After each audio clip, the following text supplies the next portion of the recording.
Woi bang, udah mulai bang. Kali ini saya akan menjelaskan tentang penemuan gelombang radio. Tahukah kamu, di abad ke-19 dunia sedang memasuki era revolusi industri. Mesin uap mendominasi, listrik mulai diperkenalkan, dan kabel telegraf menghubungkan kota-kota. Namun, satu hal masih mustahil, dilakukan berkomunikasi tanpa kabel. Apakah mungkin mengirim pesan hanya lewat udara? Berdasarkan teori dasar Maxwell, tahun 1864, sesuai fisikawan asal Skotlandia bernama James Clerk Maxwell menulis sebuah teori dasar. Ia menyatukan listrik, magnet, dan cahaya dalam suatu bersamaan. Menurut Maxwell, cahaya hanyalah bagian dari gelombang elektromagnetik. Artinya ada gelombang lain yang tidak terlihat dengan panjang global lebih panjang maupun lebih pendek. Salah satunya adalah gelombang radio. 20 tahun kemudian, teori Maxwell diuji oleh Heinrich Hertz di Jerman dengan sebuah alat sederhana bernama sparkle transmitter. Hertz menghasilkan percikan listrik yang menghasilkan gelombang radio. Di seberang ruangan, ia meletakkan penerima berupa kawat mengikat. Saat percikan terjadi, kawat itu juga ikut memercik. Bukti jelas bahwa gelombang tak kasar mata benar-benar ada. Hertz bahkan membuktikan bahwa gelombang ini bisa dipantulkan oleh logam. Dibiaskan oleh kaca dan berperilaku persis seperti cahaya.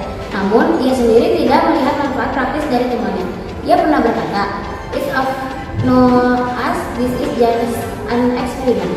Ironis, karena penemuan inilah yang telah mengubah dunia. Dari teori aplikasi Giuliano Marconi, seorang pemuda Italia bernama Giuliano Marconi melihat peluang besar dari eksperimen Hertz. Berbeda dengan Hertz, Marconi ingin menggunakan gelombang radio untuk komunikasi jarak jauh. Pada tahun 1895, Marconi berhasil mengirim sinyal radio sejauh 2 km. Tidak lama ia membuat transmisi penerbangan surat Inggris, dan pada tahun 1901 ia mencetak sejarah yang mengirim sinyal radio pertama yang melintasi ke Samudra Atlantik dari Inggris ke Kanada. Kini, pesan bisa dikirim ribuan kilometer tanpa selek apapun, karena itu Marconi sering Tentu, sejarah radio bukan hanya milik satu orang. Nikola Tesla dengan eksperimen listrik tanpa kabelnya memberi dasar teori yang kuat. Alexander Popov di Rusia membangun penerima radio untuk mendeteksi badai petir. Bahkan ada perdebatan panjang antara Tesla dan Marconi mengenai siapa yang pantas disebut penemu sebenarnya. Dampak global.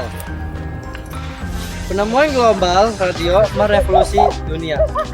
Di laut, kapal-kapal kini bisa mengirim sinyal darurat.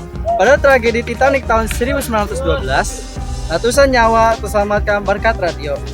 Di darat, radio berkembang menjadi media massa. Siaran berita, musik, dan hiburan menjangkau jutaan orang. Pada masa Perang Dunia, radio bahkan digunakan sebagai alat propaganda.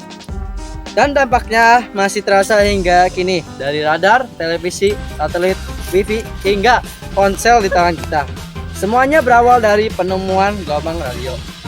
Dari keseluruhan, teori Maxwell, eksperimen Hertz, hingga aplikasi Marconi, sejarah gelombang radio adalah bukti bahwa ilmu pengetahuan berkembang bertahap.